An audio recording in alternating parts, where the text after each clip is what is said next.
Happy Onam. சரி, இன்னைக்கு என்ன நாள்? ஓணம் 2025. ஓணத்தை பற்றி உங்களுக்கு எவ்வளோ இருக்குது என்ன தெரியல தெரியும். அரசு விடுமுறை கிடைக்குதா? ஓணம் அப்படிங்கிறதுக்கு பின்னாடி மிகப்பெரிய தத்துவம் இருக்குது. ஓணத்தை கொண்டாடுறதே வீரத்துக்கும் தானத்துக்காகவும் தான். வீரத்துக்காகவும் தானத்துக்காகவும். வீரங்கிற இருந்தது. இந்த மண்ணை என்ன சொல்லுவாங்கன்னா, பரசுராமர் வாழும்போது எல்லா அரசர்களையும் வென்றுட்டு அவர் கோடாலி வச்சுருப்பார். எல்லா ஒரு விரதத்தை முடிச்சு எல்லா நாட்டுக்கும் தேசத்துக்கும் போய் எல்லா அரசர் ராஜாக்களையும் கொல்லணுங்கிற ஒரு சங்கல்பம், ஒரு விரதம். அவ்வளோ வரையும் கொண்டுட்டு அவருக்கு ஒரு கோடாலி கையில் வச்சுருப்பார். அந்த கோடாலியை கொண்டு எரிஞ்ச இடம்தான் கேரளா தேசம்னு சொல்லுவாங்க. அப்போ வீரம். அடுத்தது தானம். மகாபலி சக்கரவர்த்தி இவர் இரண்யகசிப்புக்கு மகன் பிரகலாதன் ஒரு ஆள் இருந்தார். பிரகலாதன் ஃபுல்லாகவே மகாவிஷ்ணுவே நாராயணானம்மன்னு சொல்லியே வாழ்ந்தவர். அவருக்கு மகன்தான் இந்த மகாபலி சக்கரவர்த்தி. கொண்டாடுறல்ல இந்த மகாபலி சக்கரவர்த்தி. இவர் தானத்துக்கு பெயர் பெற்றவர், வீரத்துக்கு பெயர் பெற்றவர், தானத்துக்கும் பெயர் பெற்றவர். அவர் என்ன பண்ணுவாருன்னா, இந்த மக்களுக்கு நிறைய நினைச்சுவார், நல்ல ஆட்சி நடத்துவார். என்னஜிவார் இங்கே வாழ்ந்துட்டு இந்திரர்களையும் போய் ஜெயிச்சு உலகத்தையே ஜெயிச்சு வச்சுட்டு இருப்பார். அப்போ இந்திரர்கள்லாம் தேவர்களெல்லாம் போய் மகாவிஷ்ணுக்கிட்ட போய் நீங்கள் இவர் ஒரு ஆள் இருக்கார், இவரை உடனே கொல்லணும் அப்படின்னு சொல்லி அவர்கிட்ட கேட்பாங்க. அவர் என்ன பண்ணுவார்னா, இந்த இவ்வளோ பெரிய எனக்கு பக்தன் இவ்வளோ நல்லாட்சி செஞ்சுட்டு இருக்கேன், நான் என்ன செய்ய மாட்டேன், கொல்ல வர மாட்டேன்னு சொல்லிடுவார். அவர் ஒரு தானம் பண்ணுவார். என்ன பண்ணுவார்? ஒரு தானம் பண்ணுவார், ஒரு வேள்வி பண்ணுவார், அதில் தானம் கொடுப்பார். யார் வேணாலும் எது கேட்டாலும் என்ன செய்வார், தானம் பெற்றுக்கலான்னு சொல்லி கொடுப்பார். அப்போ யார் கேட்டாலும், நீ யார் கேட்டாலும் கொடுப்பார். என்ன கேட்டாலும் கொடுத்துருக்கார். வீடு கேட்டவங்க வீடு, நிலம் கேட்டவங்க நிலம், உணவு கேட்டவங்களுக்கு உணவு, வீடு, அது எதெல்லாம் கொடுக்கணுமோ அதெல்லாம் கொடுத்துட்டு இருந்தார். அப்போ மகாபலி சக்கரவர்த்தி இவருக்கு எல்லாம் ஆணவம், எல்லாம் பெரியவன் ஆணவம் காட்டுறவனுக்கு அடக்கிறதுக்காக மகாவிஷ்ணு என்ன பண்ணார், ஒரு பிராமணன் மாதிரி அவதாரம் எடுத்துகிட்டு என்ன செய்வார், இவர்கிட்ட யாசிக்க வருவார், பிச்சை கேட்க வருவார். 3 அடி நிலம் கேட்பார். அவர் என்ன பண்ணுவார், 3 அடி நிலம் கேட்டவொடனே அவருக்கு புரிஞ்சு போவோம். யாருக்கு புரிஞ்சு போவோம்? மகாபலி சக்கரவர்த்திக்கு புரிஞ்சு போவோம். எதுக்காக கேட்குறாரு. சரி தாரான்னு சொல்லிட்டுவார். அவர் உடனே அவருக்கு சுய உருவத்தை, பெரிய உருவத்தை எடுத்து அவர் ஆண்ட நிலத்தவளம் ஒரு அடி ஆட்டம், ஆகாயத்தை ஒரு 2 அடி அளந்துருவார். 3ஆவது அடிக்கு எங்கே இருக்குதுன்னு கேட்பார் இடம். அவர் சொல்லுவார், வேறு வழி கிடையாது, பக்தியில் என் தலையில் கால் வச்சு 3ஆவது அடி அளந்துக்குன்னு சொல்லுவார். அப்போ அவர் பக்திக்கு எடுத்துக்காட்டாட்டு மகாவிஷ்ணுவருக்கு வரம் கொடுப்பார். என்ன வரம் கொடுப்பாருன்னா, நீ என்னைக்கு நினைக்கிறியோ அந்த ஒரு நாள் நீ ஆண்ட தேசத்தை அவ்வளோ என்ன செய்யலாம், உன் மக்களெல்லாம் பார்த்துட்டு போகலாம் அப்படின்னு சொல்லி வரம் கொடுப்பார். அவர் அன்னைக்கு பார்க்க வரனால தான் இது இந்த ஓணம். கரெக்டாக வர பாரு வணங்க.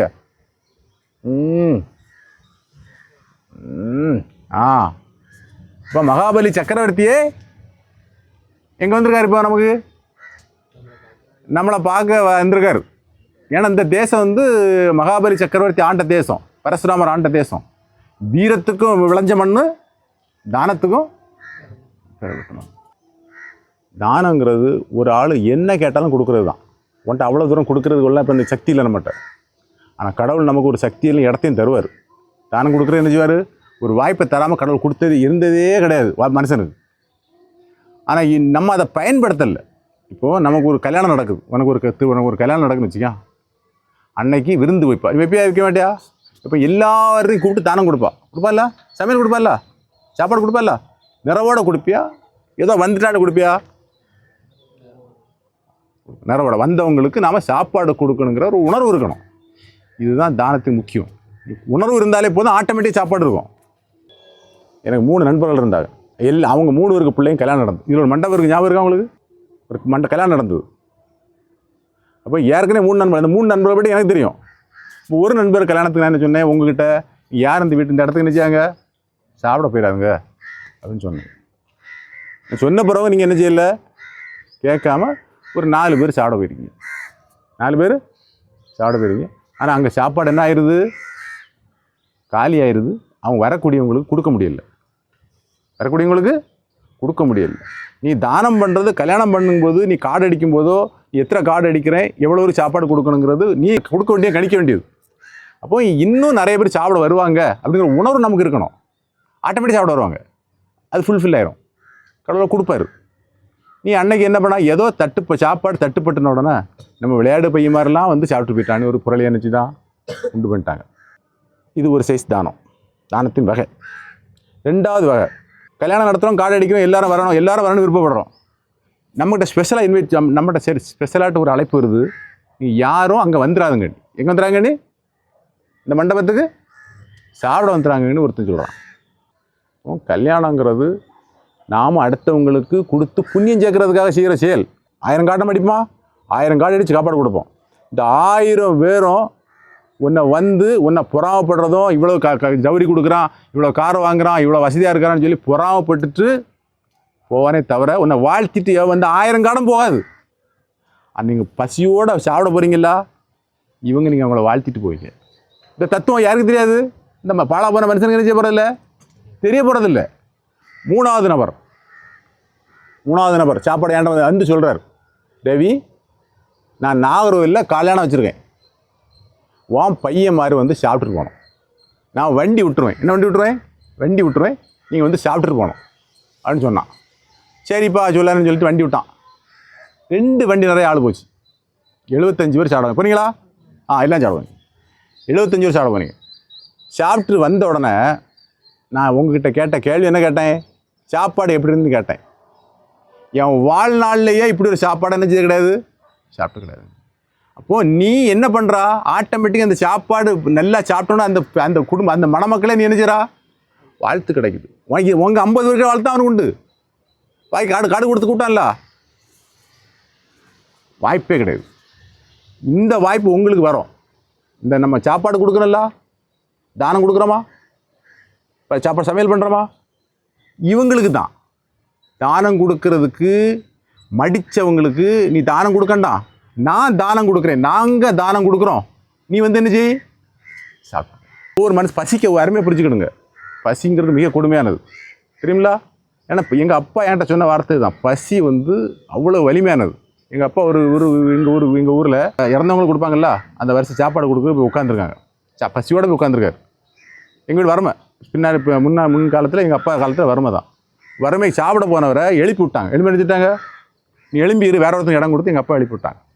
அவங்க எங்கள் அப்பா வருத்தத்தில் சாப்பிட்டு அழுதுட்டு சாப்பிட வந்துட்டு என்கிட்ட சொன்ன வார்த்தை, பசினால் வரக்கூடிய ஒருத்தனு கூட என்ன செய்யக்கூடாது, நீ சாப்பாடு கொடுக்காம என்ன செய்யக்கூடாது, இருக்கக்கூடாதுங்க சொன்னார். அதுதான் அவருக்கு வாழ்ந்தும் காட்டினார். வாழ்க்கை ஃபுல்லாக அப்படி தான் வாழ்ந்து காட்டப்படுறாரு. சாப்பாடு கொடுத்தாரு. நீங்கள் விளையாட டீம் ஆரம்பிக்க உங்களுக்கு என்ன பண்ணார், சாப்பாடு பொங்கி கொடுத்தாரு.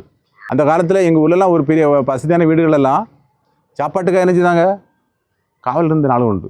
எங்கள் அப்பா சொன்னல, காவல் இருந்த நாள் உண்டு. அவன் வீட்டில் வேலை செய்கிறதுக்கு 10 பேர் இருப்பாங்க. கடைக்கு போகிறதுக்கு, சாமான் மேய்க்கிறது, மாடு மேய்க்கிறதுக்கு, இதுக்குன்னு 10 பேர் இருப்பான். அவன் அதிகாரத்தை யூஸ் பண்ணி இதாகும்னு சொல்லி எடுத்து அதிகாரத்தை யூஸ் பண்ணிட்டு இருந்தான்.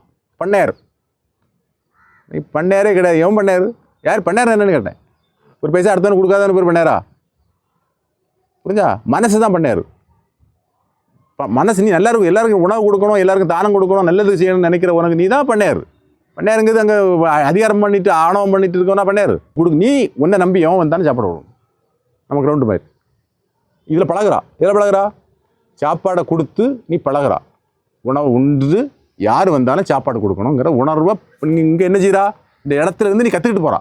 தானங்கிறதுக்கு அவ்வளோ வேல்யூ இருக்குது. சும்மா உங்கள் அப்பா ஒரு பொருளை தானம் கொடுப்பாரு, உங்கள் அப்பா ஒரு பொருளை தானம் கொடுப்பார் வாக்கால், மகன் போய் அதை பிடிக்கிட்டு வந்துடுவான்.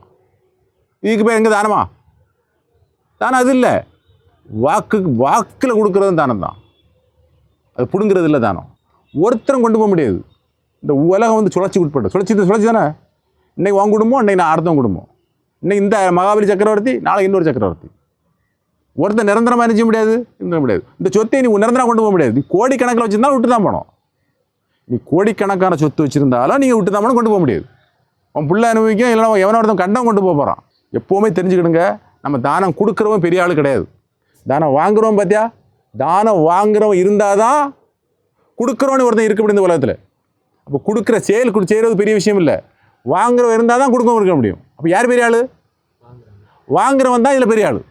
அதனால் நாமளும் என்ன செய்யணும், நம்ம மட்டும் வாழ்ந்தால் போதாது, நம்மளை சுற்றி இருக்க சமுதாயம் என்ன செய்யணும், இதுதான் வாழ்க்கை. நீங்கள் தானம் கொடுக்கல, ஸ்பெஷலாக இருக்கலாமா, கொடுத்துடலாமா, தூக்கு ஆய்